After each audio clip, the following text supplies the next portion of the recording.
Padre, te amo. Gracias, Rey Santo, Señor. En el nombre poderoso de Cristo Jesús, Señor, te damos gracias, Señor, y por la guianza de tu Santo Espíritu, Señor, en nuestras vidas, Señor, en la palabra que compartimos, Rey Santo, Señor.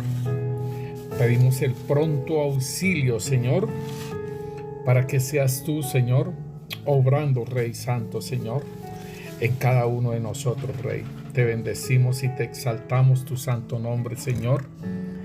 Y Señor, gracias por tus bondades, Señor. Gracias por todo lo que has hecho en nosotros, Señor. Porque miramos, Señor, la obra de tus manos en nuestras vidas, Rey. Y como dijiste, Señor, un día la obra que empezaste, Señor, con nosotros, Señor, tú la terminarás, Rey Santo, Señor, y te damos gracias, Rey, por tu obra, Rey Santo, Señor, para con nosotros, Rey. Te bendecimos, Rey Santo, Señor, y te exaltamos tu santo nombre, Señor. Gracias, Señor. Gracias, Rey Santo, Señor. Y tuya es la gloria, Rey, tuya es la honra, Señor. La alabanza, la exaltación es tuya, Señor, porque tú venciste, Señor, en la cruz. Tú venciste, Señor, bendito Dios, aquellos, Señor, que no podíamos, Rey Santo, tú venciste en la cruz. Exhibiste públicamente, Señor, a los principados y a las potestades, Señor. Los exhibiste, Señor, en ese desfile triunfal, Señor. Oh Rey Santo, y destruiste toda acta de decreto, Señor, que era contraria a nosotros, Señor, y la clavaste en la cruz, Rey. Gracias, Señor. Gracias porque nos compraste con precio de sangre, Señor, y nos libertaste, Señor, del reino de las tinieblas, Rey. Gracias te damos porque el maligno, Señor, bendito Dios, Señor, estaba haciendo su obra de robar, matar y destruir, Señor. Pero tú viniste, Señor, y nos diste vida y vida en abundancia, Señor. Y esa obra que empezaste con nosotros, Señor, la vas a terminar, Rey Santo, Señor. Gracias, Rey Santo, Señor, porque tú eres el único digno de exaltación, Señor. Gracias, Santo Espíritu de Dios, porque fuiste enviado, Señor, a nuestras vidas. Fuiste enviado a la iglesia para que, Señor, juntamente, Señor, caminemos, Señor, y nos des, Señor, la réplica, y nos hagas esas réplicas de Cristo, Señor. Gracias, Santo Espíritu de Dios. Eres bueno, Rey Santo, Señor, para con nosotros, Señor, que no dejaste a tu iglesia sola, Señor, sino que enviaste al Espíritu Santo a tu amigo, Rey, al amigo de la iglesia, Señor, para que la instruya, Señor, para que le enseñe, Señor, para que le revele las cosas que han de venir, Señor, para perfeccionarnos, Señor, a la estatura, Señor, y a la medida de ese varón perfecto de Cristo Jesús, Señor, y ser réplicas tuyas, Rey Santo, Señor. Gracias. Gracias, Señor. Y te colocamos, Señor, esta enseñanza, Rey Santo, Señor, para que seas tú fluyendo en nuestras vidas, Señor, para que seas tú, Señor, trayendo la revelación, el entendimiento, la comprensión, Rey. En el nombre poderoso de Cristo Jesús, Señor, te lo pedimos, Rey Santo, Señor. Amén y amén. Sean bendecidos mis hermanos en el nombre poderoso de Cristo Jesús. Sea el Señor bendiciendo sus vidas. Sea el Señor bendiciendo sus negocios. Bendiciendo todo aquello que emprenden. Que sea el Señor obrando poderosamente en cada uno de ustedes, en sus familias, en sus hijos. Sea el Señor guardándolos en el nombre de Cristo Jesús. Señor, gracias te damos, Rey, por nuestros hermanos que nos escuchan, Rey. Gracias, Señor, bendito Rey, Señor, por tu obra regeneradora, Señor, porque estás regenerándonos, Señor. Estás trayendo, Señor, bendito Dios, a nosotros, Señor, la obra, Señor. Estás trayendo a nosotros, Señor, esa poderosa obra, Señor, para que seamos, Señor, como Cristo Jesús. Señor, gracias te damos, Rey. Te bendecimos, Señor, y te exaltamos tu santo nombre, Señor. Mis hermanos, hoy continuamos con aquello que estamos trabajando acerca del sello de la perfección. Y cuando hablamos del sello de la perfección, estamos hablando de el querubín grande y protector que el Señor un día lo puso en el monte santo de Dios para hacer una obra perfecta. Y como habíamos hablado anteriormente, Él era el sello de la perfección, queriendo decir que cuando Dios decía que y lo que hizo Dios era bueno, y así, por ejemplo, cuando hágase la luz, y la luz se hizo, y vio Dios que la luz era buena en gran manera, entonces allí había ese sello de perfección. Y era como decir que ese sello de la perfección era el que daba esa aprobación. Y entonces a mí me llama esa atención, porque el Señor dice aquí, cuando Él hizo la hierba verde, hizo las semillas, hizo las plantas y todo eso, y dice, y vio Dios que era bueno, ¿sí? Y después lo dice, y vio Dios que había hecho todo y que era bueno y en gran manera. Y entonces esto quiere decir que había una perfección en todo lo que había hecho el Señor, aún en haber hecho al hombre, que lo había hecho a imagen y semejanza. Y este querubín grande y protector, porque el Señor lo hizo hermoso, ¿sí? Y Él estaba en el Edén, en el huerto del Edén, y ahí también estábamos nosotros. Dice, en el huerto de Dios estuviste, y de toda piedra preciosa era tu vestidura. Y aquí nombra las piedras preciosas en que Él tenía su vestidura, que era de cornelina, topacio, jaspe, crisólito, berilio, onis, zafiro, carbunclo, esmeraldas y oro. Los primeros de tus tamboriles y flautas estuvieron preparados para ti en el día de tu creación. O sea, cuando Él fue creado, todo esto estaba preparado, su vestidura estaba preparada, y era un querubín grande y protector. Nos dice en el versículo 14, y yo te puse en el monte santo de Dios, y allí estuviste en medio de las piedras de fuego, y te paseabas. Nosotros podemos ver que era precioso, y el lugar donde estaba este querubín grande y protector era un lugar de privilegio, era un lugar privilegiado, ¿sí? Y nos dice que Él estaba en medio de las piedras de fuego. Entonces, cuando nos dice que perfecto eras en todos tus caminos, ¿sí?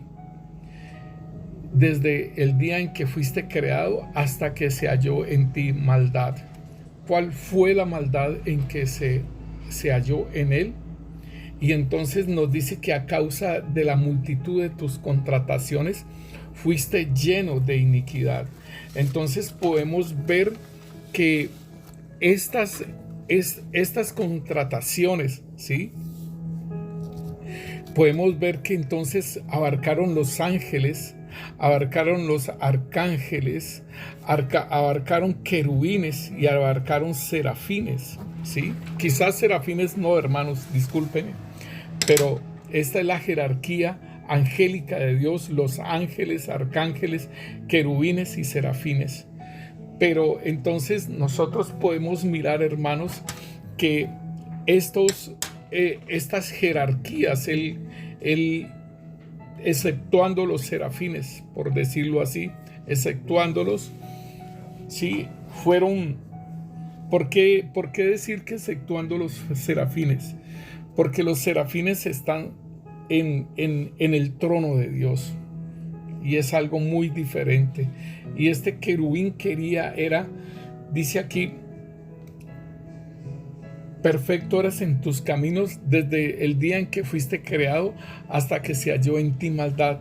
A causa de la multitud de tus contrataciones fuiste lleno de iniquidad y pecaste, por lo que yo te eché del monte de Dios y te arrojé de en medio de las piedras de fuego. Entonces, ¿cuáles eran las contrataciones? Las contrataciones fueron las huestes espirituales de maldad que tienen que ver con los ángeles. Los gobernadores de las tinieblas tienen que ver con los arcángeles, y los querubines tienen que ver con el principado y la potestad. Entonces, mire, hermanos, que esto es bien precioso porque el gobierno de Dios era precioso, pero este querubín hizo todas estas contrataciones. Y cuando hablamos de los principados, ya lo habíamos hablado anteriormente, pero estamos repasando para poder entender lo que quiero hablar, porque quiero hablar acerca de lo que en nosotros fue colocado también en nosotros, lo que es el orgullo, la soberbia, la vanidad, la arrogancia espiritual, ¿sí? Que es todo lo contrario a lo que es la humildad, porque el Señor nos habla sobre la mansedumbre, ¿sí?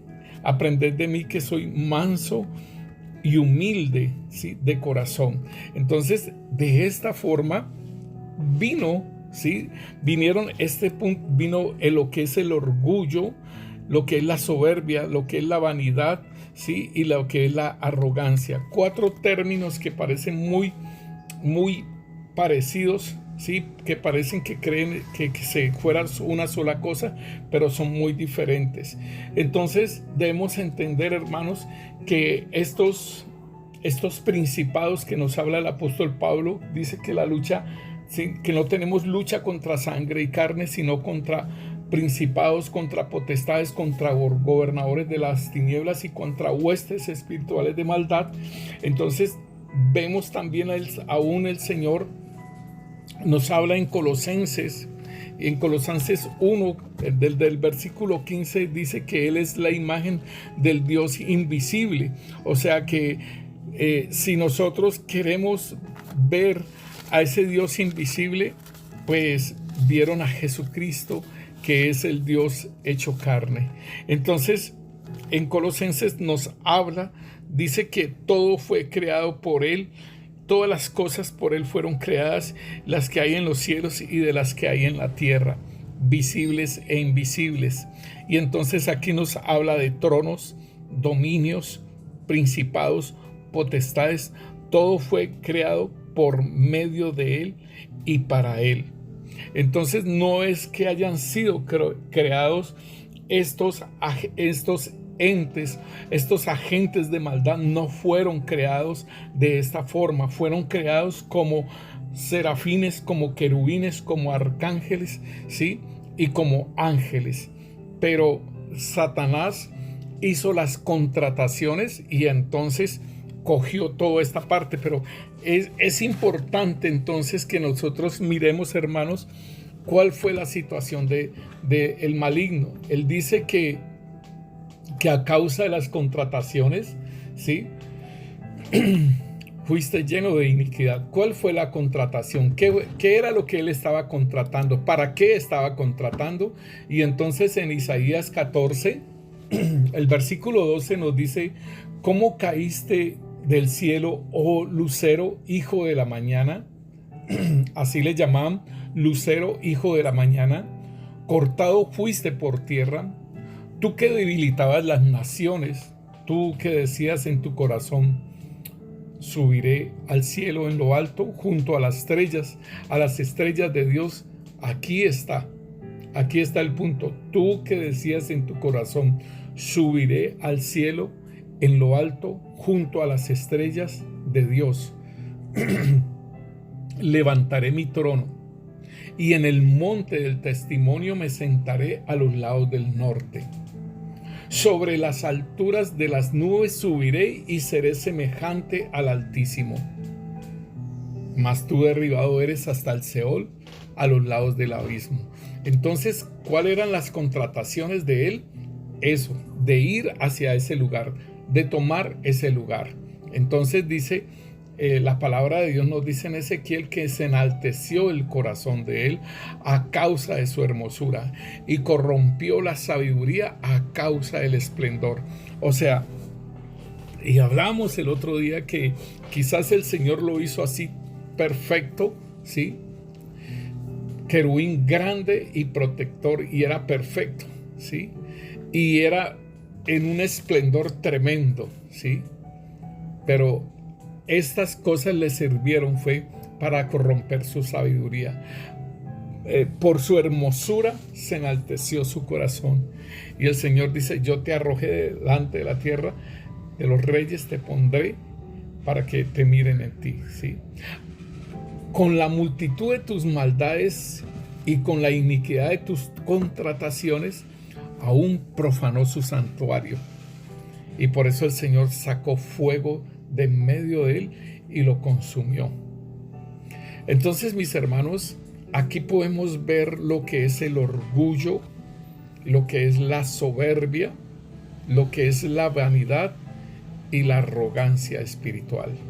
Este ser, porque en Isaías 11 dice: descendió al Seol tu soberbia y el sonido de tus arpas. Entonces, aquí nosotros podemos ver que este querubín grande y protector, este lucero de la mañana, cayó en todas estas cosas. O sea, y es muy tremendo, hermanos, porque dice aquí que se enalteció su corazón. Entonces, nosotros podemos ver, hermanos, que el orgullo, la arrogancia y la soberbia se definen en uno solo, que es uno de las jerarquías, ¿sí?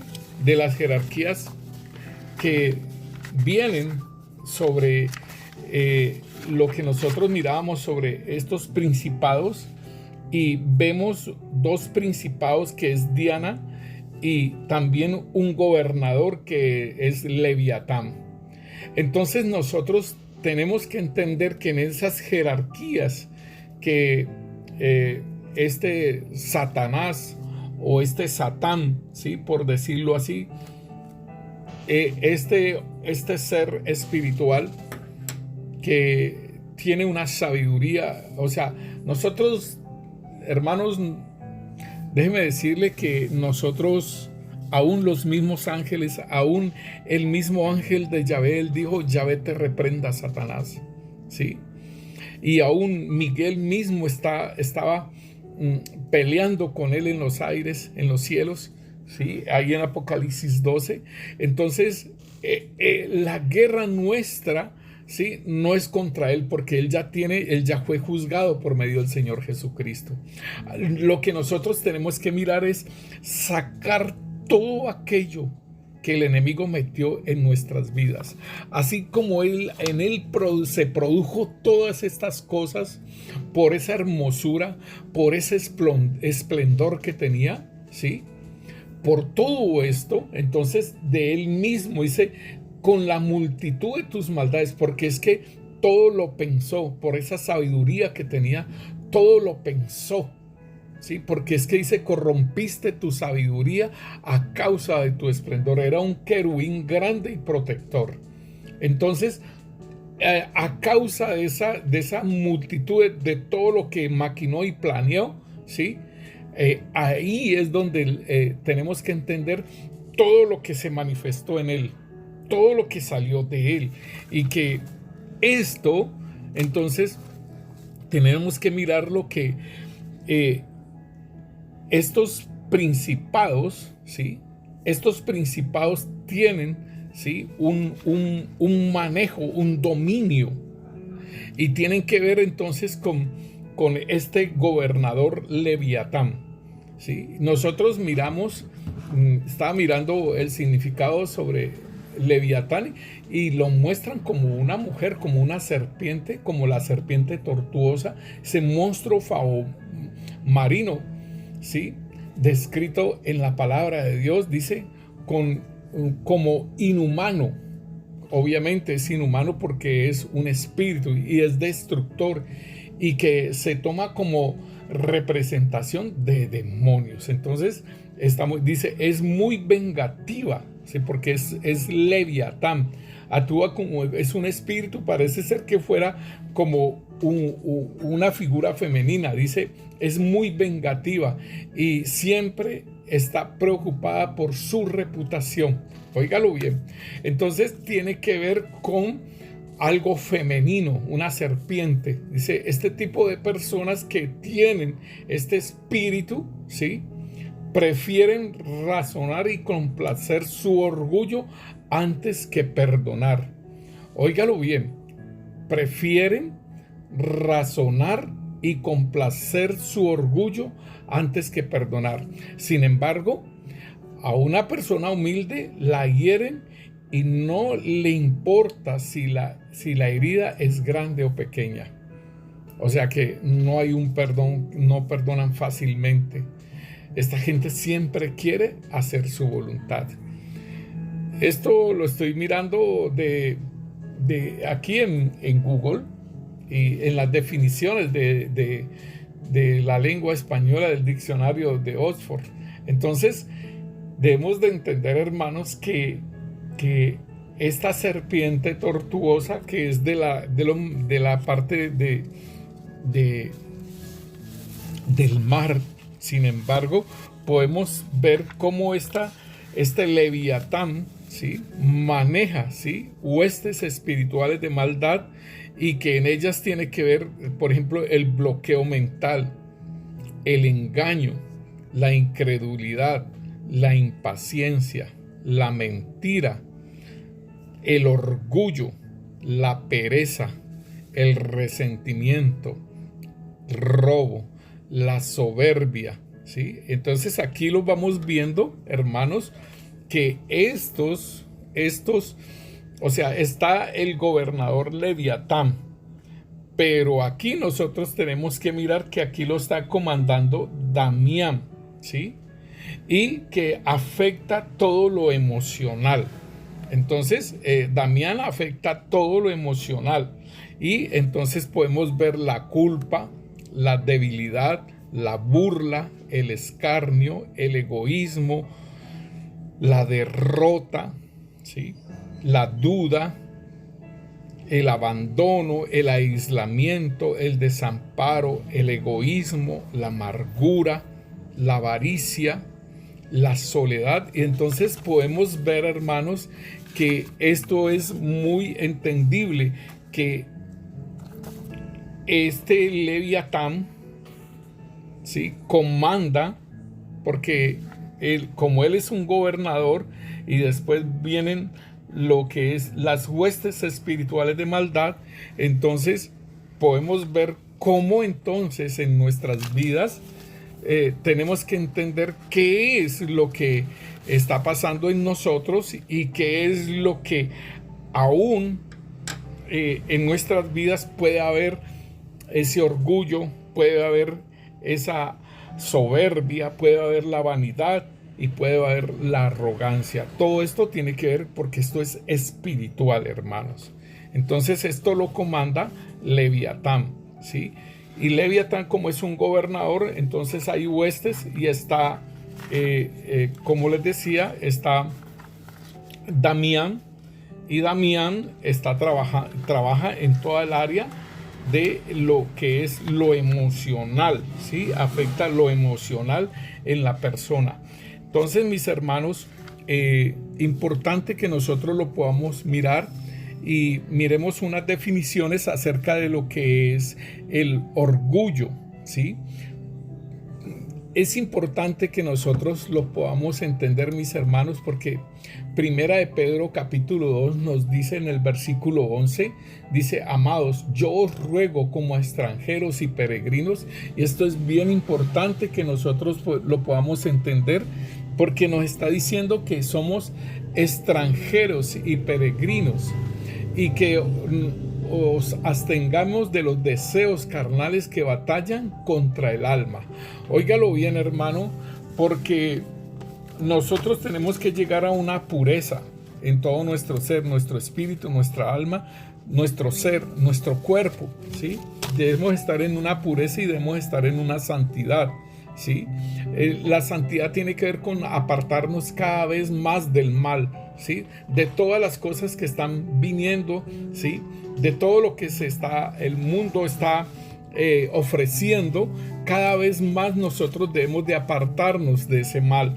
Y allí es donde nosotros entonces tenemos que mirar, hermano, que nosotros, dice aquí el apóstol Pedro: amados, yo os ruego como extranjeros y peregrinos que os abstengáis de los deseos carnales que batallan contra el alma, manteniendo buena vuestra manera de vivir entre los gentiles, para que en lo que murmuran de vosotros como de malhechores glorifiquen a Dios en el día de la visitación, al considerar vuestras obras buenas, ¿sí? Entonces aquí nos está diciendo a nosotros que nosotros, ¿sí?, esos deseos, debemos de abstenernos de esos deseos carnales.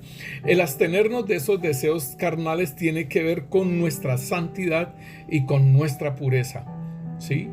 Y entonces aquí nos dice que es esos deseos carnales que batallan contra nuestra alma, ¿sí? Porque todo nuestro ser, espíritu, alma y cuerpo, deben ser guardados irreprensibles hasta la venida de nuestro Señor Jesucristo. Nos dice en 1 de Tesalonicenses capítulo 5 versículo 23.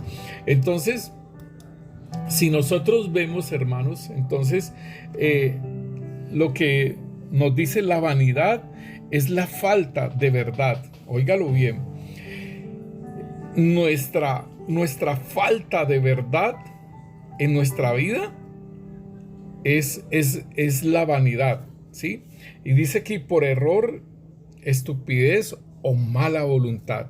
La vanidad es la falta de la verdad por el error, estupidez o mala voluntad en la apreciación de la propia valía, el valor que yo debo de tener. Entonces, cuando yo no tengo la verdad acerca de lo que yo soy, y es importante, hermano, que esto es muy precioso, porque el Señor me decía a mí que no me preocupara por lo que pudieran pensar las personas de mí, sino que me preocupara más por qué es lo que Dios dice de mí. Dice: no eres más porque te alaben, ni menos porque te critiquen. Lo que eres delante de Dios, eso eres y nada más. Esto es lo que yo debo de siempre tener en cuenta, hermano, y usted también debe tener en cuenta, ¿sí? No eres más porque te alaben, ni eres menos porque te critiquen. Lo que eres delante de Dios, eso eres y nada más. Y aún más, hermano, hay algo que es bien importante que el Señor dijo: este es mi Hijo, ¿sí?, en el cual me complazco. Cuando Él se estaba bautizando, Él dijo: este es mi Hijo amado, ¿sí?, en Él me complazco. Después, en el monte de la transfiguración, Él dijo: este es mi Hijo, ¿sí?, amado. Este es mi Hijo amado, a Él oíd. Queriendo decir que la ley de Moisés y los profetas, porque ahí está la representación Moisés y Elías, la representación de Moisés, la ley, y la representación de Elías, los profetas, se unían en Cristo. Y entonces por eso dice: a Él oíd. Y después la otra voz que fue dada por el Padre, que la oyeron muchos, y dice, cuando el Señor dijo: Padre, glorifícame, y Él dijo: te glorificaré y te he glorificado. Entonces es importante que nosotros tengamos el concepto de Dios. El Señor decía: valiente guerrero.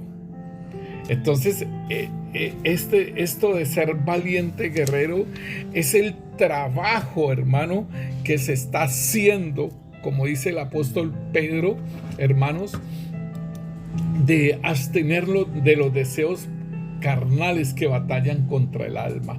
Esto es un valiente guerrero, hermano, donde el orgullo, donde la soberbia, donde la vanidad y donde la arrogancia sean sometidos, ¿sí? Y sean extinguidos, hermano, en el fuego de Dios, y que se manifieste la humildad en nuestras vidas, se manifieste la mansedumbre, porque el Señor lo dijo en su palabra: aprended de mí, que soy manso y humilde de corazón. Y óigalo bien, y dice: y hallaréis descanso para vuestras almas. Entonces, hermano, es precioso lo que el Señor nos dice a nosotros, que hay un descanso para nuestra alma, pero siempre y cuando, ¿sí?, nosotros vayamos a Él. Todos aquellos que estemos trabajados y cargados, y que Él nos llevará a ese descanso, y que el Señor invita entonces a que llevemos ese yugo y aprendamos de Él, que Él es manso y humilde de corazón, para que hallemos descanso a nuestras almas, porque el yugo del Señor es fácil y es ligera su carga. Esto nos lo dice en Mateo 11:28, mis hermanos. Importante que entonces definamos lo que es la vanidad, y la vanidad tiene que ver entonces con la ausencia, ¿sí? La ausencia, la falta de la verdad por errores estúpidos o mala voluntad, ¿sí? En la apreciación de mi propia valía, o sea, de mi propio valor. ¿Cuánto valgo yo? Y entonces esto es bien importante, hermano, porque yo tengo que entender que puedo ser vanidoso, ¿sí?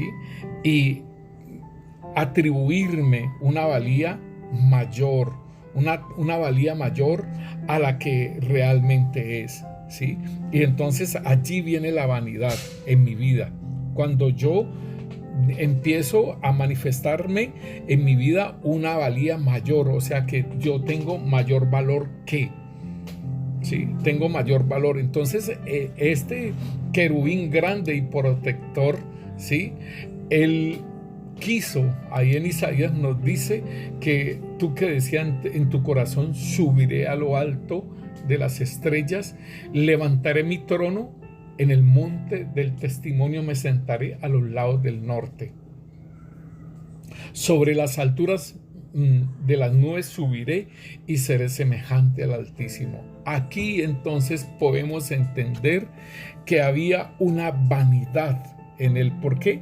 Porque era un querubín grande y protector, era una creación de Dios, ¿sí? No era Dios para sentarse en ese lugar como tal, ¿sí?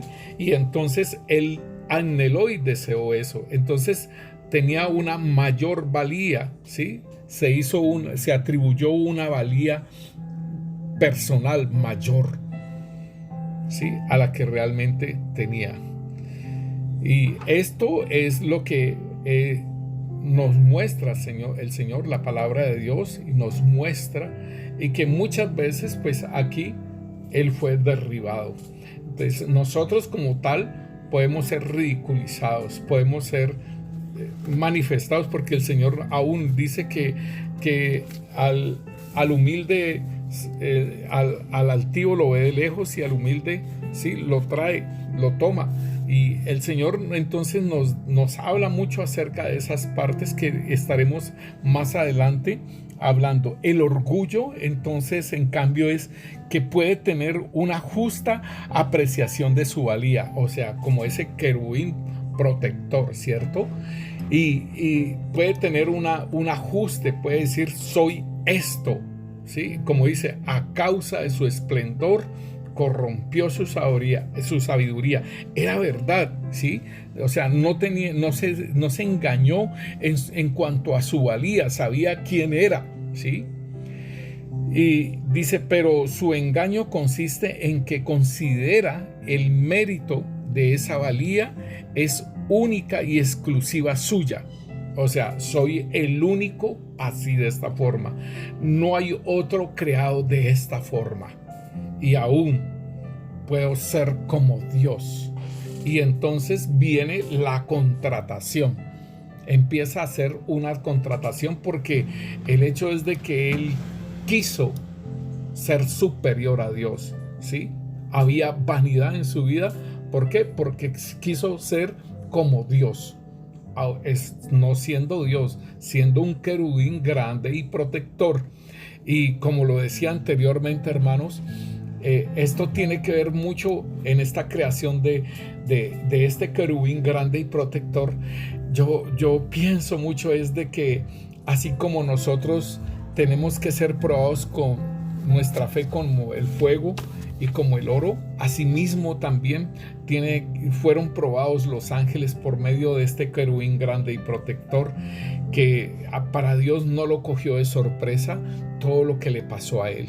Entonces nos dice a nosotros la palabra, lo que estamos definiendo acerca del orgullo.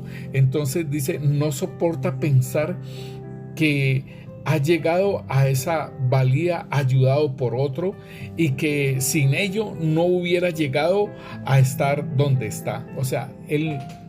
La persona que es orgullosa,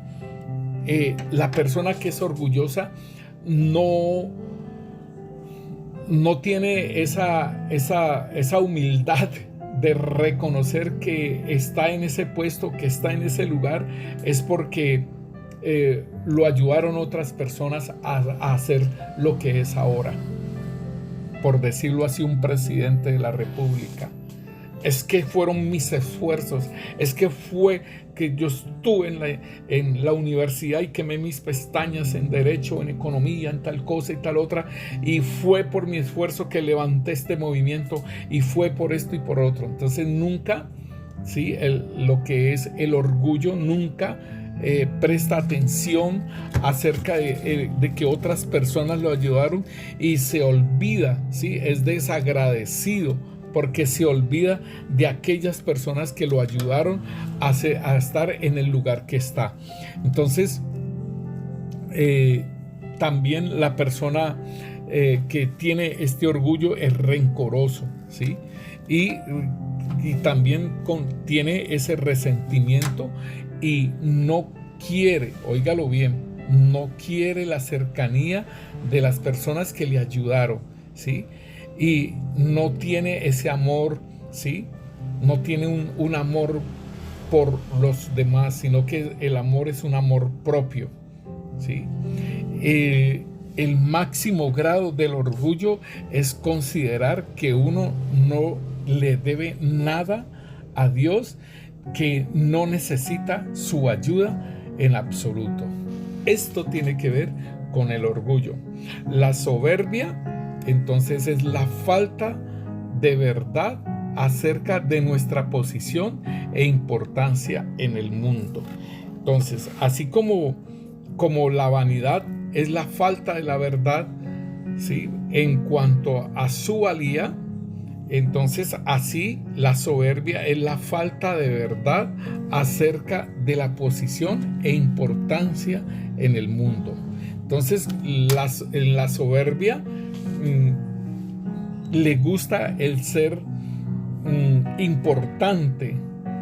Naturalmente, sí, él le gusta ser importante, pero muchas veces en ese mismo deseo de ser importante, hay veces no lo puede ser, ¿sí? No lo puede, pero entonces insiste y se engaña acerca de su propia posición, ¿sí?, queriendo ser como el primero. Y por eso es que este querubín grande y protector, él dice en Isaías, dice: subiré y seré semejante al Altísimo.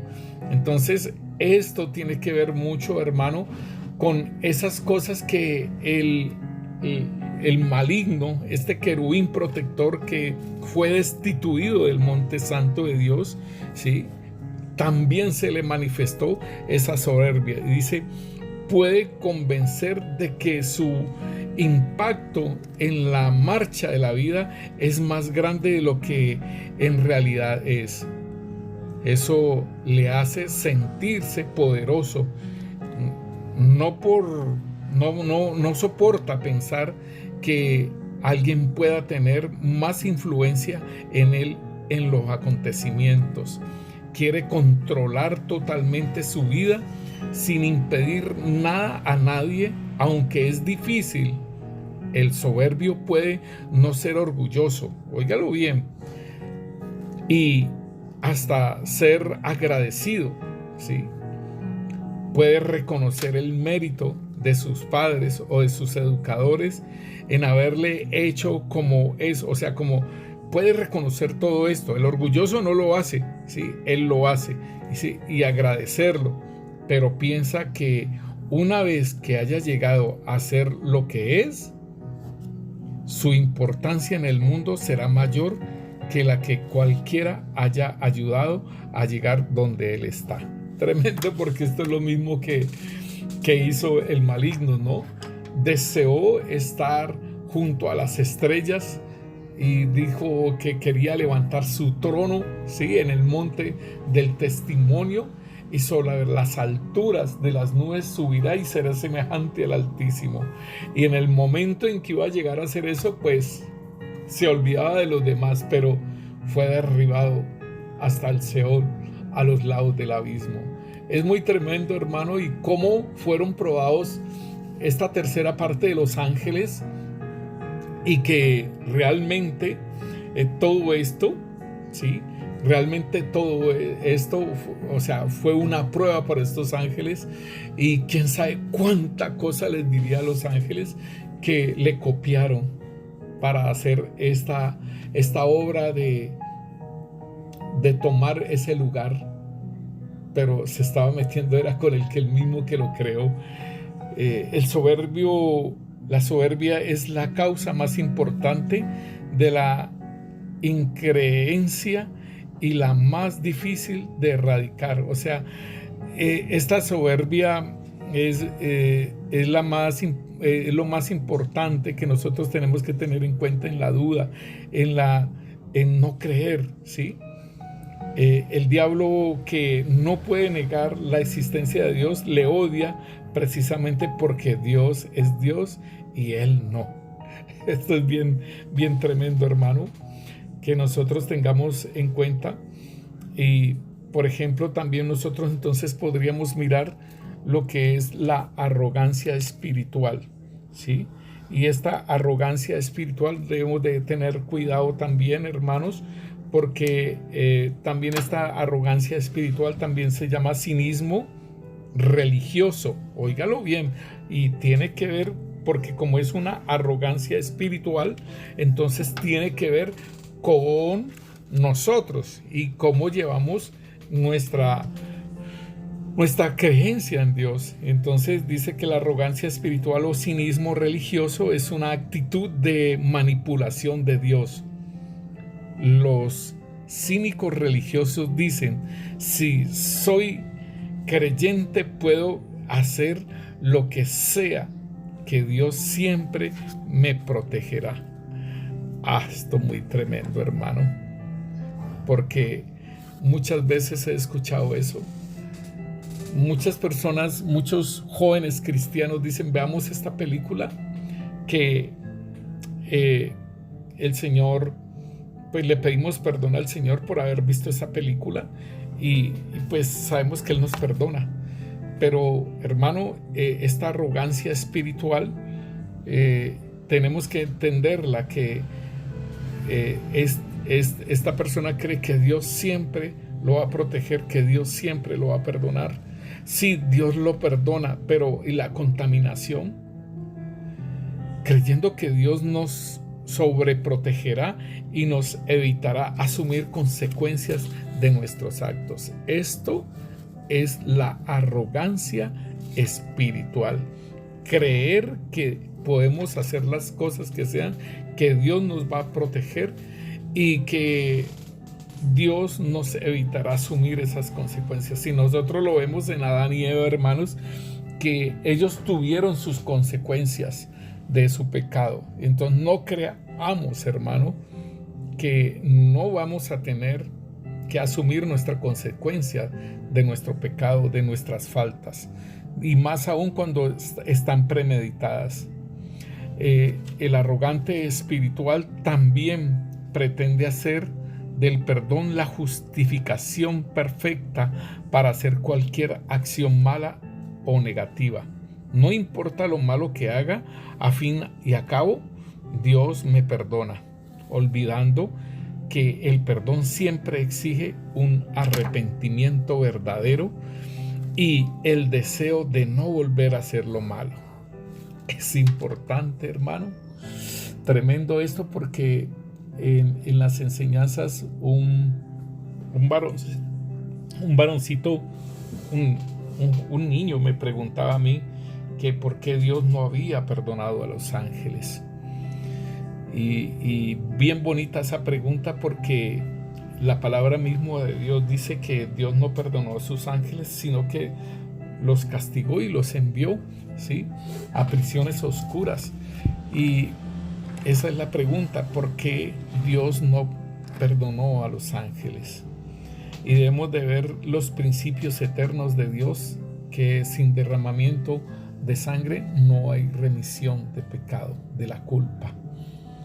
Y allá en el cielo, allá no había algo espiritual para hacer derramamiento de sangre por cada creación de Dios. Si podemos ver este querubín grande y protector, ¿sí?, este fue creado, ¿sí?, él solo. Entonces por él solo tendría que haberse un sacrificio. Debía de también haber entonces sacrificio por los serafines, por los querubines, por los arcángeles, por los ángeles. Pero debemos de entender, hermano, que estas creaciones no se hicieron de una forma, por ejemplo, vemos este querubín grande y protector que lo hicieron a él solo, para el día. Dice, en Edén estuviste, dice, y de toda piedra preciosa era tu vestidura, ¿sí?, para el día de tu creación. Y todos los tamboriles y tus flautas estuvieron preparados para ti en el día de tu creación.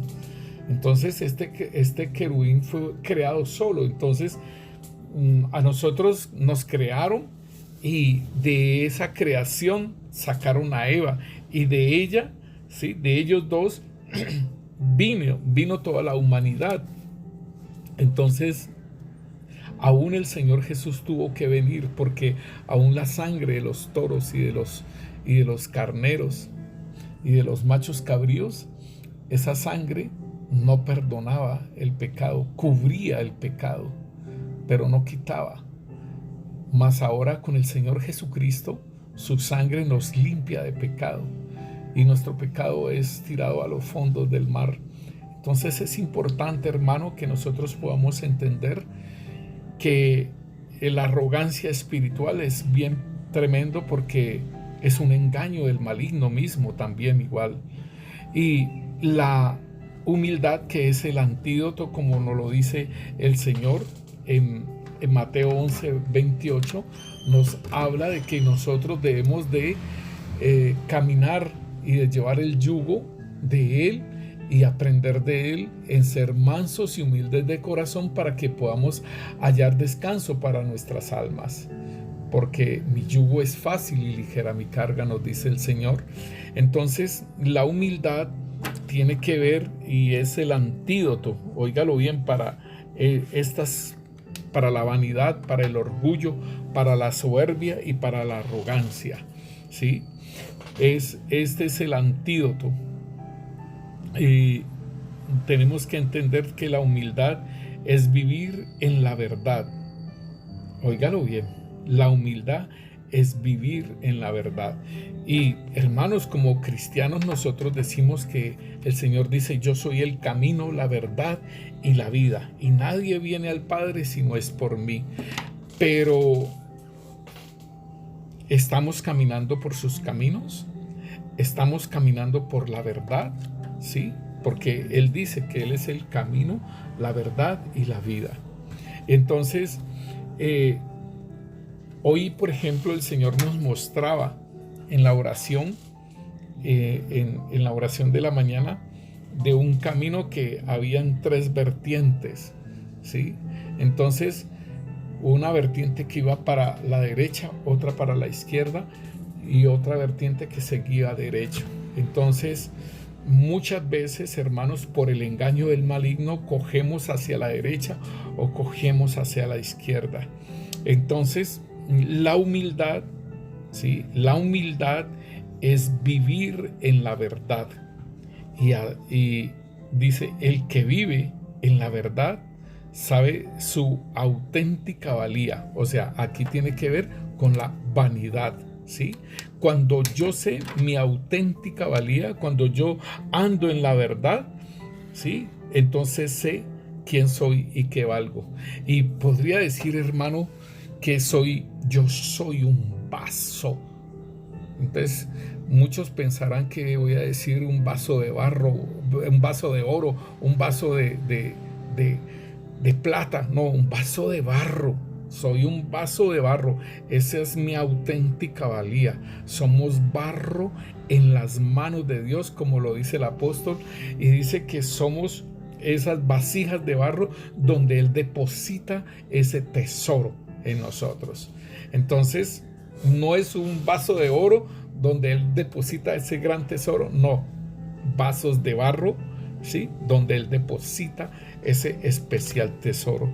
Entonces, este antídoto, cuando yo veo la verdad, porque la humildad es vivir la verdad, entonces asimismo, entonces yo al vivir esa verdad voy a saber cuál es mi valía auténtica, cuánto valgo para el Señor, ¿sí? Reconocer que está en deuda con muchas gentes que nos han ayudado a alcanzarla.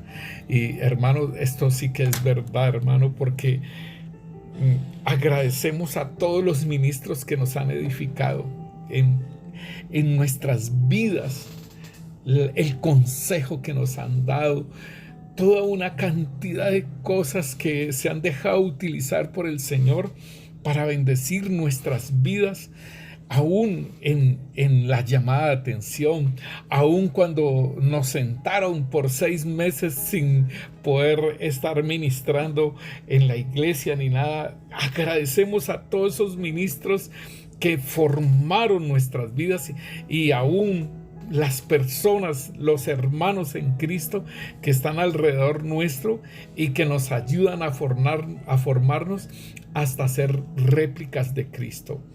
Bendecimos a todas aquellas personas que nos ayudan, que nos hacen muchas veces la vida a cuadritos, que se dejan utilizar del maligno para tentarnos, para manifestar las cosas que después tenemos que decirle al Señor: perdóname, Señor.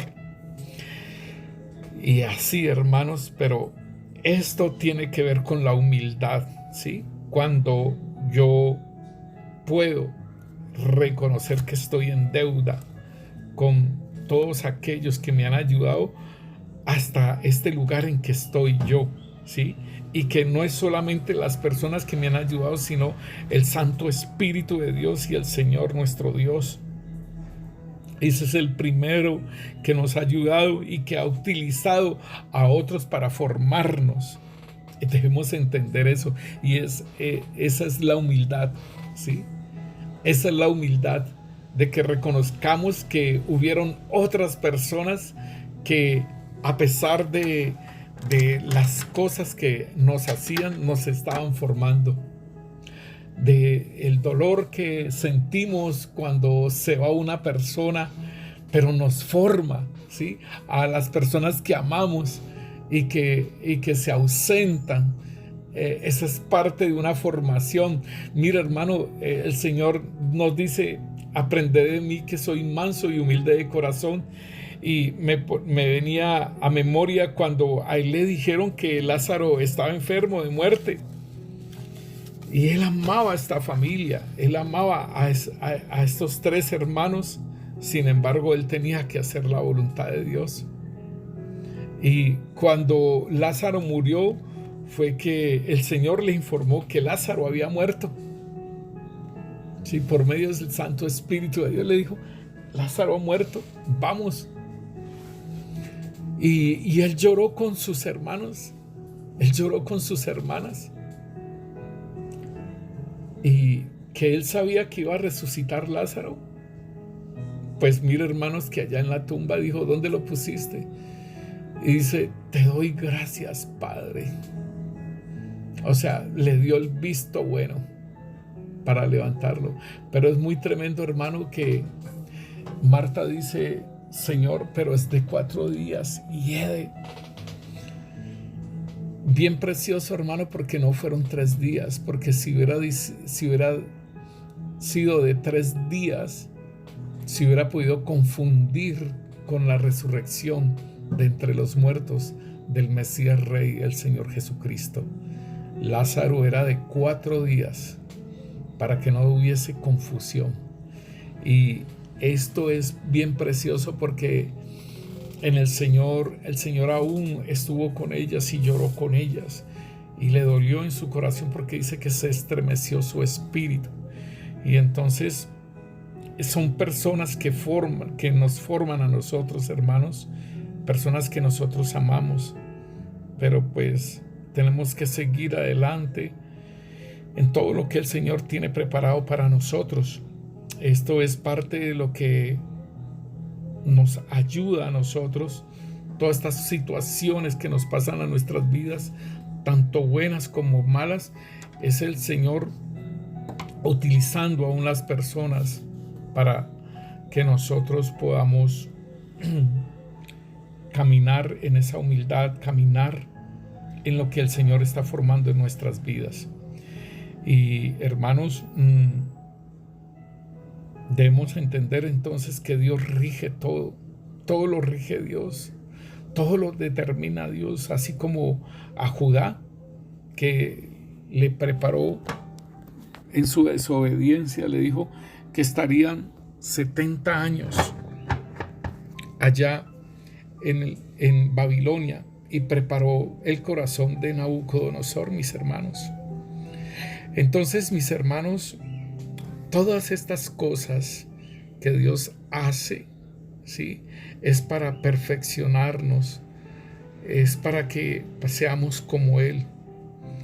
Y hermano, entiéndalo, que la humildad es el antídoto de la arrogancia, es el antídoto de la soberbia, es el antídoto del orgullo, ¿sí? Y es el antídoto de la vanidad, de estas cosas que podemos tener en nuestras vidas y que afectan nuestro carácter, afectan nuestra relación con los demás.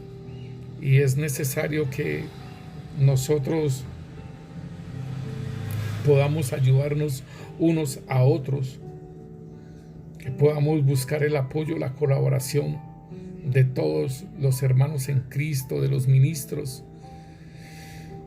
de agradecerles y sobre todo contemplar llenos de asombro de todo aquello que hacen en nuestra vida, de la gratitud y de la grandeza, de la belleza de cada uno de ellos, que aportan para nuestra enseñanza, que aportan para nuestras vidas. Padre, te damos gracias, Rey. Te damos gracias, Señor, bendito Rey, Señor. Rey Santo, Señor, en este estudio que empezamos, Señor, acerca del orgullo, acerca de la vanidad, de la soberbia, de la arrogancia, Señor, y aún de la humildad, Rey Santo, Señor. Prepara nuestros corazones, Señor, para lo que tienes, Señor, preparado para nosotros, Señor.